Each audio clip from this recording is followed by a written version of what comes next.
Cuando uno en la Argentina habla de inteligencia en las vecindades de la seguridad, piensa enseguida en espionaje, en lugares oscuros de gente que escucha y luego potencialmente extorsiona a otra gente. O sea, uno tiene una fantasía de una bolsa de gatos, de una cosa oscura, a espaldas de la sociedad, como un sótano.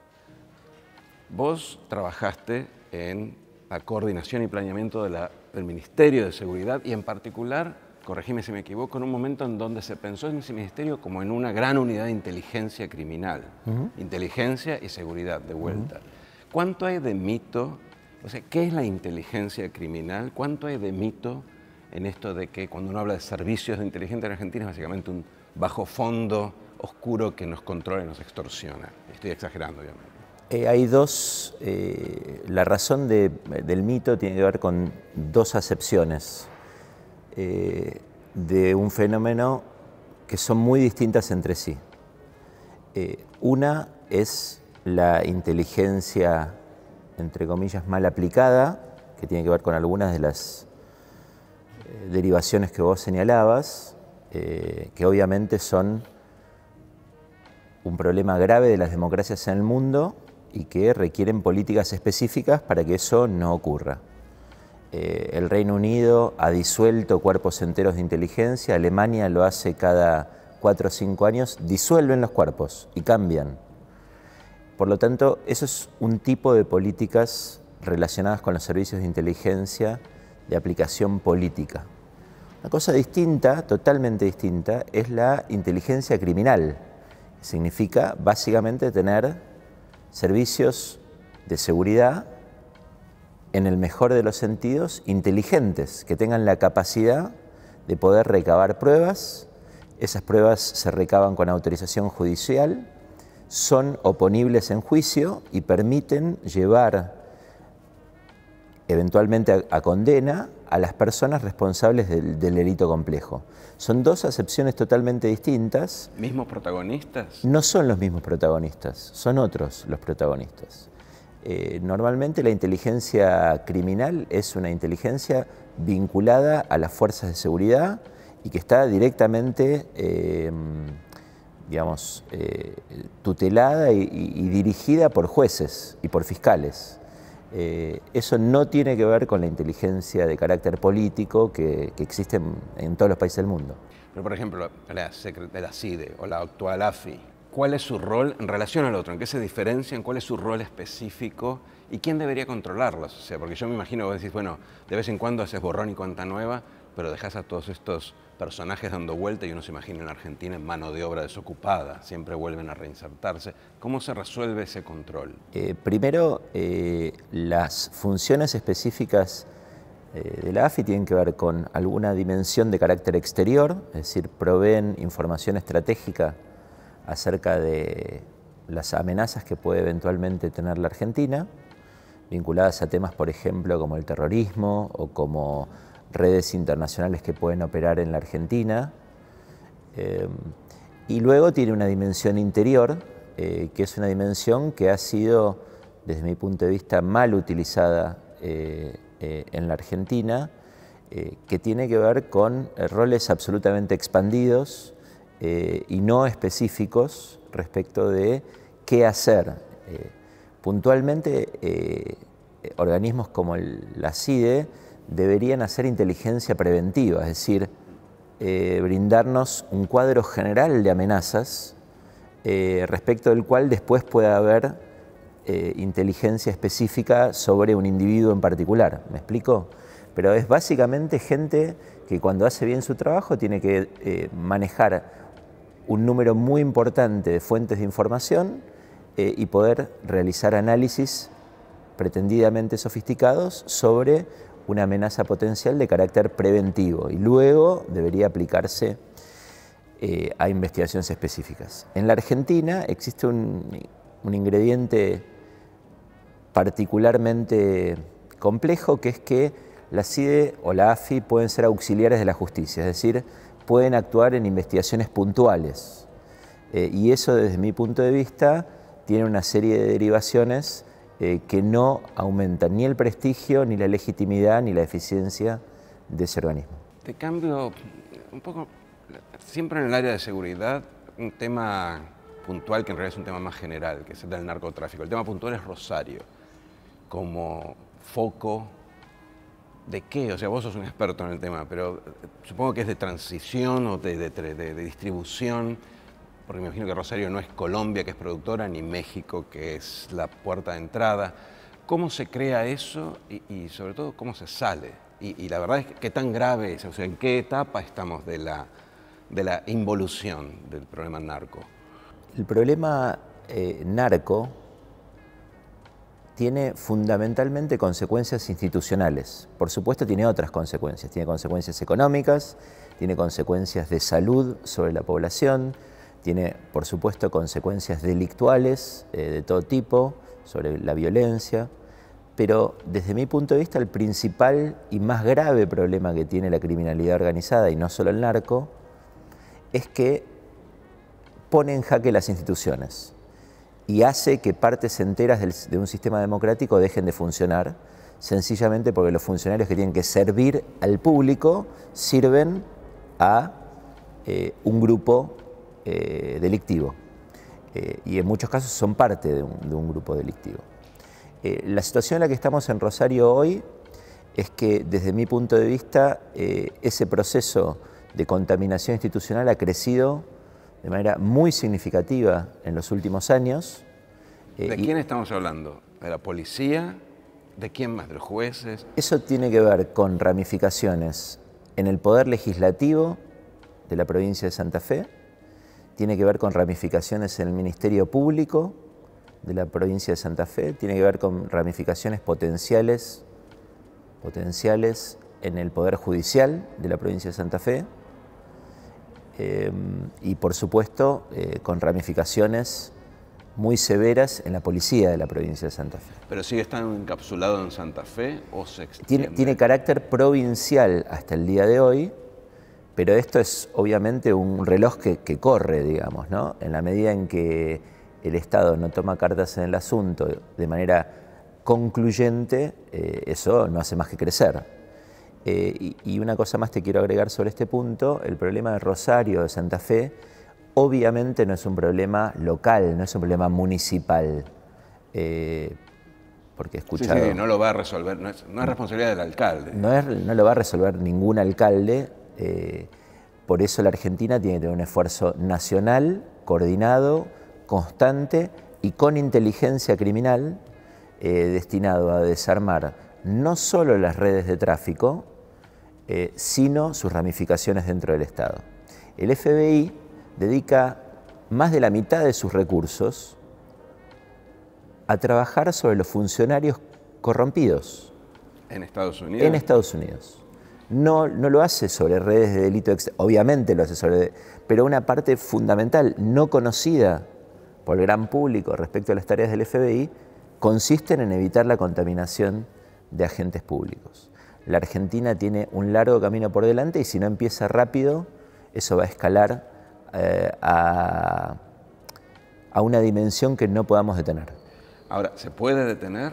Sí. ¿Hay casos? Sí, por como supuesto que sí. Digamos, como... Por supuesto que sí.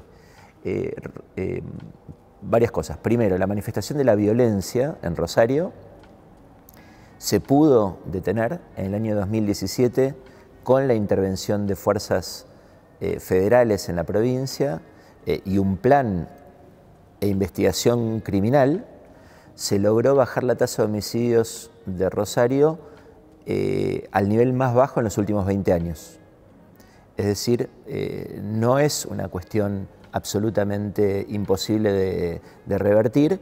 Hay que tener en claro cuáles políticas aplicar, con qué mecanismos hacerlo, qué cuerpos y con qué lógica operativa usar en el territorio, y todo eso obviamente da resultado. El punto fundamental no es solo policial, el punto también es político y centralmente político, te diría. Sí, porque te iba a preguntar, o sea, aparte de lo que es delictivo, ¿fue en cana alguno de los que están dentro de esas redes y ramificaciones o están todos ahí, siguen igual? Bueno, hay fiscales detenidos, hay un problema muy grave desde mi punto de vista, que es que la política tiene que tomar cartas en el asunto con investigaciones a senadores provinciales en Santa Fe que no pueden avanzar porque la Constitución santafesina tiene inmunidad de investigación. ¿Me seguís en el razonamiento? Sí, no sí. Inmunidad de arresto, que es lo que tiene la Constitución. Sí, no fueros, sino están blindados. Exactamente, pero están blindados a la investigación. Sí, está claro. Sí. Lo cual es desde mi punto de vista, muy grave, y hay un recurso ante la Corte Suprema respecto de la constitucionalidad o no de este artículo de la Constitución de Santa Fe. Pero más allá de eso, la Argentina tiene una oportunidad muy importante, y el departamento de San Lorenzo, en la provincia de Santa Fe, tiene la oportunidad de no votar a aquellas personas sospechadas de colaboración y en muchos casos de liderazgo de redes de narcotráfico. Siguiendo con esa línea, una cosa que escuché hace poco, y confirmame si es así, es que en el caso de Colombia y en su relación con Estados Unidos, que es muy intensa en el tema de los narcos, ¿no? La ayuda de Estados Unidos para que Colombia reemplace los cultivos, o sea, el ataque sobre la oferta, que esa relación estaba virando hacia también un ataque mayor o una intervención mayor sobre la demanda, que no es punitiva, o por ponerlo de manera más simple, que se está pensando en legalizar en Estados Unidos la cocaína, no la marihuana, que ya tiene un recorrido, sino la cocaína. Y ahí la pregunta para alguien como vos, que sos un experto en estos temas, es ¿qué experiencias hay de legalización, del impacto de la legalización? No de la coca, que creo que no está legalizada en ningún lado, pero de la marihuana sobre el consumo y sobre el negocio. ¿Y qué pensás que tendría, qué pensás esta idea de empezar a liberar la demanda para reducir, si querés, el lado de ley seca, el lado... Obviamente esto es un debate complejo. Mi postura sobre esto es la siguiente. Hay, como vos bien decías, evidencia incipiente de lo siguiente. Dos dimensiones te quiero señalar. La primera es que Uruguay, cuando legalizó el cannabis, produjo básicamente un corrimiento de las organizaciones de tráfico desde la marihuana a drogas más complicadas, con más recursos involucrados y por lo tanto con un aumento sensible de la violencia. Uruguay duplica la tasa de homicidios de la Argentina. Sí, pero vos le atribuís eso, yo lo he escuchado y está muy estudiado y es un gran problema para los uruguayos, pero lo atribuís al tema... Yo lo que digo es que el tráfico tiene... ¿De qué trabaja? De tráfico. En la medida en que vos liberás las porciones menos conflictivas del tráfico, ¿en qué se concentra? ¿Deja de traficar las redes de narcotráfico? Obviamente que no. Esa es un poco la pregunta, o sea, la idea de yo liberalizo para terminar con el crimen presume precisamente eso. Bueno, desde mi punto de vista, ese es un razonamiento equivocado, pero no solamente por mi opinión, sino por empíricamente lo que ocurre. Y hay otro ejemplo muy complicado, que es el ejemplo de los Estados Unidos.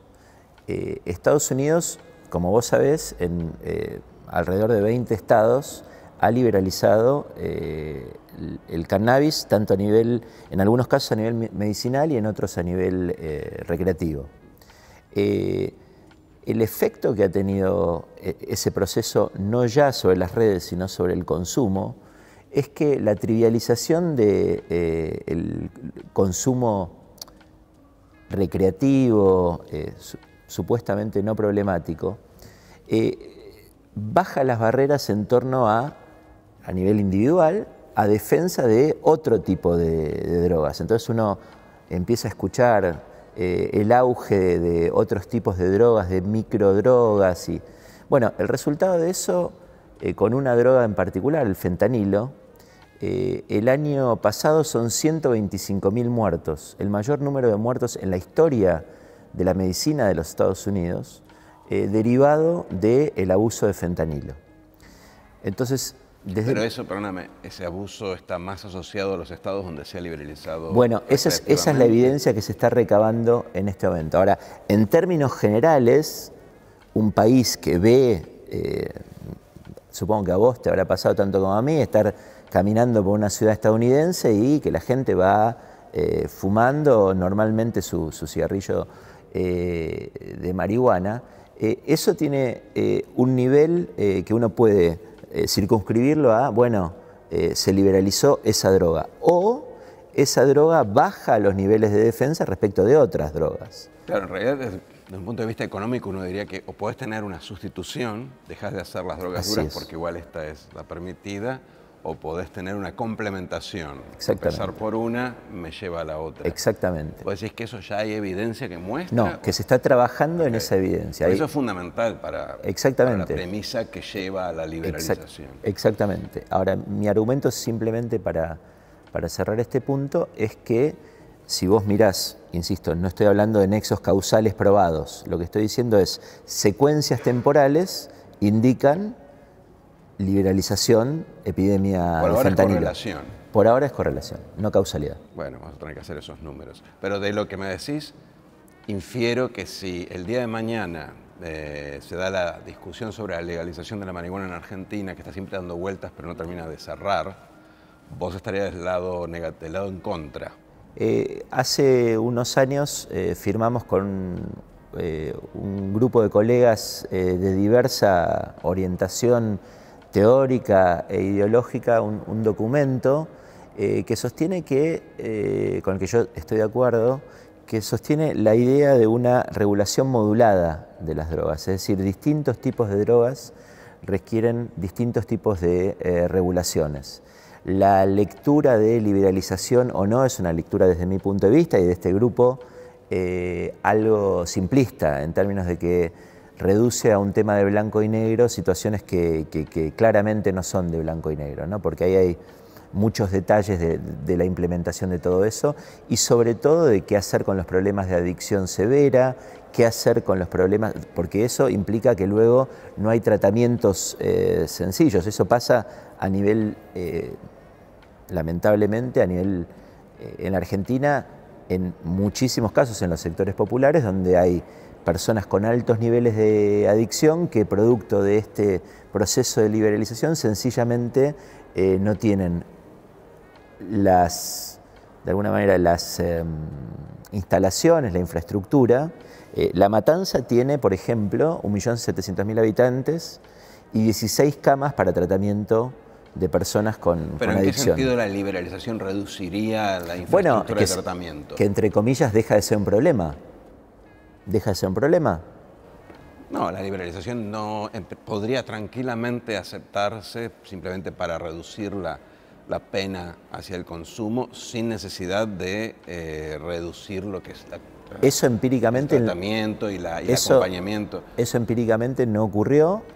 En la Argentina hay la ley de salud mental prohíbe internaciones compulsivas y por lo tanto genera una situación muy compleja de vacío, sobre todo en familias de bajos recursos, donde el negocio se hace con una institución privada que obviamente genera todo tipo de problemas muy graves para las familias afectadas por este fenómeno, no solo por el enfermo, sino por toda su familia, ¿no? Pero eso es así antes de la liberalización.